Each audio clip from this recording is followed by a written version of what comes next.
In May 2001, 17-year-old Alissa Turney vanished on the last day of her junior year of high school and hasn't been seen since. For years, the Arizona teen was believed to be a runaway, thanks to a note claiming she had taken off for California. But holes began to emerge in that theory. Alissa left behind all her belongings, including her cell phone and car, and the nearly $1,800 she had saved in the bank remained untouched. Over time, family and friends started to believe something more sinister had occurred to Alissa and alleged that someone close to her was to blame. In 2008, the investigation into her disappearance was reopened, and her stepfather, Michael Turney, emerged as the prime suspect. Still, it would take 12 more years and a campaign led by Alissa's younger sister, Sarah Turney, to bring charges against Michael. In 2020, Michael was arrested in connection with Alissa's disappearance, but walked free after a judge acquitted him of all charges due to insufficient evidence in 2023. Now, a new documentary attempts to shed light on Alissa's case, which remains unsolved. Family Secrets: The Disappearance of Alissa Turney premieres on Sunday, October 13 at 8 p.m. ET/PT on Oxygen True Crime. Peacock will stream an extended version of the documentary beginning on Tuesday, October 22nd. So, what happened to Alissa Turney? Here's everything to know about the disappearance case and the different turns it has taken over the past 2+ decades. Alissa Turney was born on April 3, 1984, in Phoenix, Arizona, to Barbara Farner Strom and Stephen Strom, according to 2020. After Alissa's parents divorced when she was 3 years old, her mother remarried Michael Turney, an electrician and father of 3. The couple welcomed a daughter together, Sarah, and became a large blended family, with Michael adopting Alissa and her older brother, John. Sadly, Barbara died of lung cancer when Alissa was 9 and Sarah was 4, leaving Michael to raise the 2 young girls solo. The older 4 children were grown and living out of the home at that time. As Alissa became a teenager, she would often complain to friends that Michael was strict and overprotective, with him even installing surveillance cameras throughout their Phoenix home. Still, that didn't stop Alissa from having a steady boyfriend, a part-time job at Jack in the Box, and dreams of moving to California. She knew he was watching her. Alissa's boyfriend, John Lakeman, later told police in footage acquired by 2020 and shared exclusively with People. Alissa disappeared on May 17, 2001, the last day of her junior year at Paradise Valley High School in Phoenix. She was 17 years old at the time. The last person to reportedly see Alissa before she vanished was her stepfather, Michael. According to police records, Alissa stopped by her boyfriend John's workshop class around 11 a.m. that day to tell him she was leaving school early and Michael was picking her up. Michael later told authorities that he'd taken Alissa out for lunch that afternoon, and the two had an argument before he dropped her off at home around 1 p.m. Hours later, Michael contacted Phoenix police and told them that Alissa had run away but did not take her clothing, cell phone, makeup, jewelry, or car. She also reportedly left behind a note in her bedroom that stated she was headed to California, where her aunt lived. "I wasn't worried," Alissa's younger sister Sarah told People in 2020. "I was under the impression she was going to be back. I don't think her being gone forever was anything that ever crossed my mind." Despite Michael's claims that Alissa ran away, police opened a missing persons case. That said, they didn't drive to his house to interview him or search her room, even after her aunt revealed she never showed up in California. In the meantime, Michael doubled down on the idea that Alissa was on the West Coast, telling authorities on May 24th that the missing teen had called him from a payphone in Riverside, California, before immediately hanging up. That alleged tip yielded no leads, however, and the investigation into Alissa's disappearance stalled for several years. "Nobody looked for her," Sarah said in a TikTok video. Not anybody in my family. The police didn't do anything despite her being reported missing. Nothing really happened until 2006. At that time, serial killer Thomas Heimer, who was serving a life sentence in a Florida prison, confessed to murdering Alissa. When Phoenix police flew to Florida to question Heimer, though, they realized the confession was false. While Heimer's claims didn't bring authorities any closer to locating Alissa, it renewed attention to her case and a new prime suspect, Michael. After Heimer's false confession, detectives reopened the case of Alissa's disappearance in 2008 and began conducting more than 200 interviews with those closest to the teenager, per BuzzFeed News.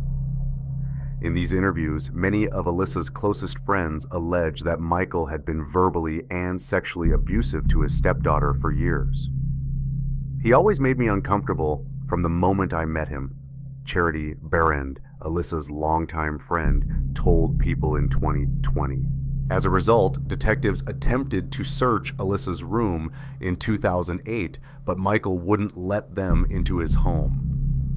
Since then, Michael Turney has refused to cooperate with the investigation and is the only member of the Turney family not to cooperate, according to police documents provided to People at the time. By December 2008, the police believed Michael was responsible for Alissa's disappearance, according to MEL magazine. They executed a search warrant on his home, which turned up an alarming discovery that had nothing to do with Alissa. Police found dozens of homemade bombs, 19 firearms, 2 silencers, and a 98-page manifesto detailing Michael's plot to commit mass murder at the local headquarters of the Electrical Workers Union, according to the outlet. In April 2010, Michael pleaded guilty to possession of unregistered destructive devices and spent the next 7 years in federal prison. "We bumbled, for lack of a better word, into his bombing plot," Detective William Anderson said during a 2020 press conference. "Him going to jail for that is not justice for Alissa." With Michael behind bars on the bombing charges, detectives encouraged Sarah to generate publicity about her sister's case in hopes that it might produce new leads or evidence. Sarah, who, along with her siblings, believes Michael is responsible for Alissa's presumed murder, did just that. She launched multiple social media pages dedicated to Alissa's disappearance, created a successful podcast about the case, and started an online petition calling for Michael's arrest, which garnered nearly 300,000 signatures. Sarah's podcast, Voices for Justice, and her viral TikTok videos, which have been viewed by tens of millions of people, helped renew interest in the cold case. In her audio show, she presented evidence against her father, including audio from home footage of Alissa calling Michael a pervert in 1997 and secretly recorded audio from a 2017 conversation with her father where he said he would provide all the honest answers you want to hear on his deathbed. These recordings helped make the case for Michael's arrest. On August 2020, he was arrested and charged with a single count of second-degree felony murder in Mesa, Arizona, for the death of Alissa, People confirmed at the time. "I'm shaking and I'm crying," Sarah wrote on X, formerly Twitter, about the news. "We did it, you guys. He's been arrested. OMG, thank you. Justice for Alissa. Never give up hope that you can get justice. It took almost 20 years, but we did it." At a press conference announcing Michael's indictment, Maricopa County Attorney Alistair Adele credited Sarah's efforts for her older sister. "Sarah Turney, your perseverance and commitment to finding justice for your sister Alissa is a testament to the love of a sister," she said. "Because of that love, Alissa's light has never gone out, and she lives on in the stories and photos you've shared with the community." Adele continued, "This passion you have demonstrated to her during your journey is something that will keep Alissa's memory alive forever." Michael's trial related to the presumed murder of Alissa began in July 2023, nearly 3 years after his initial arrest. After 6 days of testimony from witnesses, including Phoenix police detectives Stuart Summershoe and William Anderson, Alissa's boyfriend at the time, John, and her sister, Sarah, the defense submitted a motion for an acquittal under an Arizona statute. It read, "The court must enter a judgment of acquittal if there is no substantial evidence to support a conviction." The defense argued that the prosecution did not present any physical evidence that Alissa was dead, or that Michael caused her presumed death. There has not been a shred of physical evidence in this case. No body, no crime scene, no evidence to suggest that a murder took place, defense attorney Olivia Hicks said in court. The judge agreed with the defense and dismissed all of the charges against Michael. He was released from custody on July 18th, 2023. While, of course, this is not the result any of us wanted, we're grateful for the Maricopa County Attorney's Office for taking Alissa's case to trial, Sarah said in a statement released on her podcast, Voices for Justice. She continues to share on social media and on her podcast evidence of what she believes is her father's crime. But Michael, who has maintained his innocence in Alissa's presumed death for years, has also turned to the internet since his acquittal. He launched his own YouTube channel and has plans to start a podcast and write a book, according to Voices for Justice. Michael also filed a lawsuit against Phoenix police and county prosecutors in January 2024, alleging wrongful imprisonment and a violation of his rights, according to the Phoenix New Times. "I would really like to clear my name before I die," Michael said in a YouTube video from September 2024, in which he also alleges that the Phoenix police framed him out of revenge for exposing corruption. "The truth will always come out, it just takes time." As of October of 2024, Alissa's body has never been recovered. Her stepfather, Michael, insists to this day that he does not know what happened to her. "I have no idea where Alissa is, alive or dead," he told NBC's Dateline. Sarah, however, believes her older sister is deceased and remains on the hunt for justice. "In my heart, I feel certain that Alissa is gone," she told the New York Times in 2020. "It took me a very, very long time to come to that conclusion, and there was so much guilt there when I did."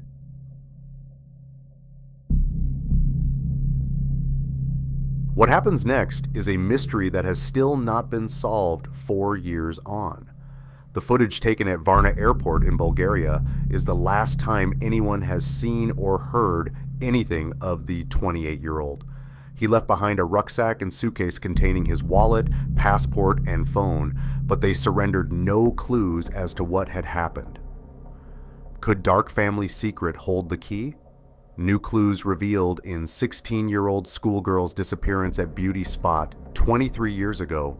His disappearance on July 8, 2014 has become an internet cause célèbre, and clips from the terminal have been watched more than 16 million times.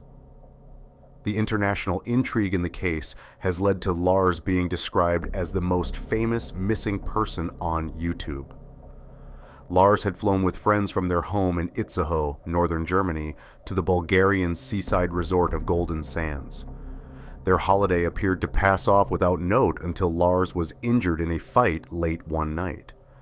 The Werder Bremen supporter had allegedly brawled with a group of rival Bayern Munich fans, while separated from the rest of his group in a McDonald's restaurant. "I deliberately went missing for 2 days. This is what happened when I eventually came home." Lars was punched in the head, and the fight left him with a perforated eardrum and possible concussion. He was prescribed an antibiotic called cefuroxime 500 and forced to stay behind when his friends flew home because the air pressure changes on board the plane would have hurt his ear. Lars checked into a cheap hotel, the Hotel Color, near Varna Airport, after waving off his friends. Fellow traveler Paul Roman would later tell German television Lars was relaxed and in a good mood when they left him. That all changed very quickly, however. Body found at Beachy Head, believed to be missing jazz singer who once performed for Queen Lars, made a terrifying, panicked phone call to his mom from his hotel room. He reportedly ordered her to cancel his bank cards and suggested he was being followed by people trying to kill him.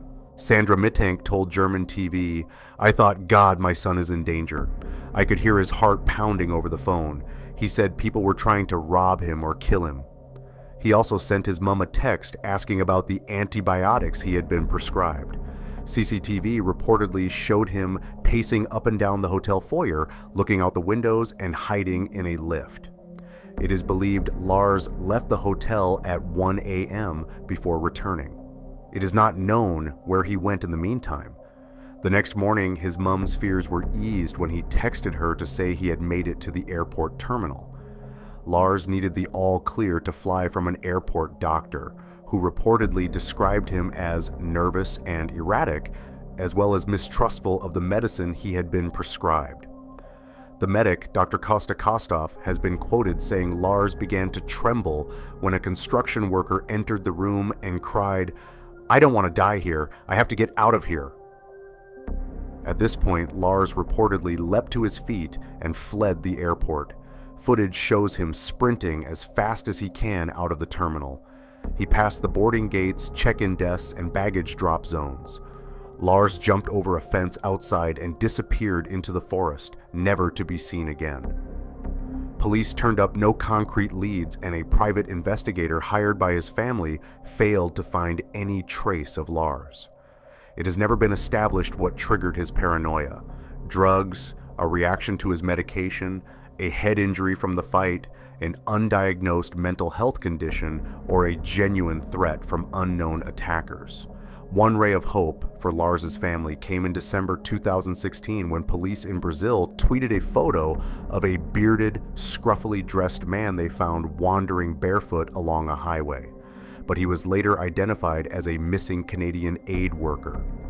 In July, it will have been 4 years since Lars went missing. His fate is unknown. Dark conspiracy theories circulate online about what became of Lars in Bulgaria, a country with high levels of human trafficking and organized crime.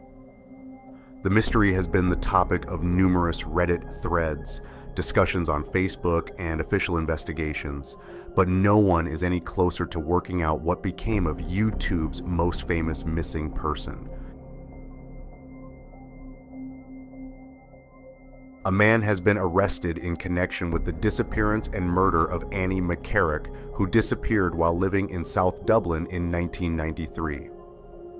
The detention of the man in his 60s is the first arrest ever made in the inquiry. Ms. McCarrick, 26, a young American woman who was living in Ireland at the time, went missing on March 26, 1993. The man is being detained under the provisions of Section 4 of the Criminal Justice Act 1984 at a Garda station in Dublin. He can be questioned for up to 24 hours. Gardaí have also sealed off a property in Clondalkeen, West Dublin, and plan to search the house and garden through the day. The current residents of this home are not connected in any way with Annie McCarrick or her disappearance, the Garda said in a statement.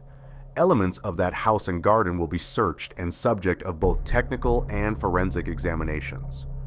They added the arrested man was being detained under Section 4 of the Criminal Justice Act 1984 at a Dublin Garda station, which allows detectives up to 24 hours to question him, at which time he must be released or charged.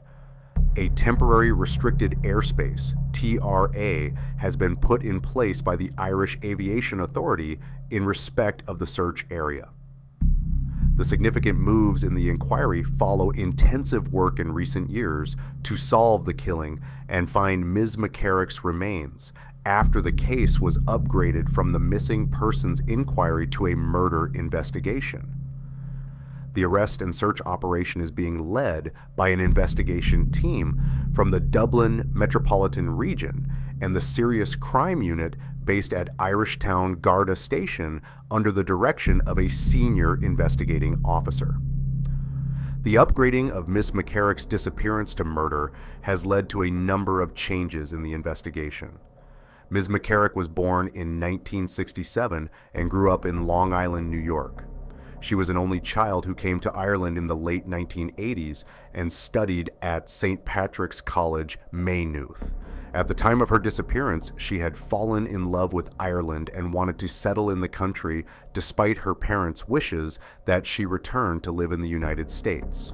In March 1993, she was living in rented accommodation at St. Catherine's Court in Sandymount, Dublin, with 2 friends when she vanished. An alleged sighting of her at Johnny Fox's pub in Glencullen, County Dublin, has now been discounted, as has a CCTV photograph of her in the Sandymount branch of the AIB that was timed to 11 days before her disappearance. On Sunday, March 28, 1993, friends of Miss McCarrick became concerned for her welfare. She was not at home the previous day when they called for dinner as invited, and she had not turned up for work on either of those days. Groceries that had been purchased by Ms. McCarrick on the morning of Friday, March 26, 1993, in Quinsworth on Sandymount Road had been left unpacked in shopping bags. A receipt in the shopping bags confirmed the date and time of purchase as March 26, 1993 at 11:02 a.m. This is the last confirmed evidence of what she did when she was alive. On March 26, 1993, Ms. McCarrick spoke to her flatmates before they traveled home for the weekend, leaving her alone at the property. She was due to meet friends at her apartment the following day and was also preparing for the arrival of her mother, Nancy, in Ireland 3 days later, March 30th. However, on Saturday, when friends of Ms. McCarrick went to her apartment for dinner, she was not there, causing concern. Although extensive searching was carried out and public appeals made in the days that followed her disappearance, much of that activity was based on questionable sightings of Miss McCarrick going to Glencullen. 2 years ago, the inquiry was upgraded to a murder investigation, and in recent years, CO.AG have focused their inquiries on 2 men who were known to Ms. McCarrick at the time, one of whom is still living in Ireland. The other man, who is abroad, has recently been interviewed by CO.AG, though he was not arrested.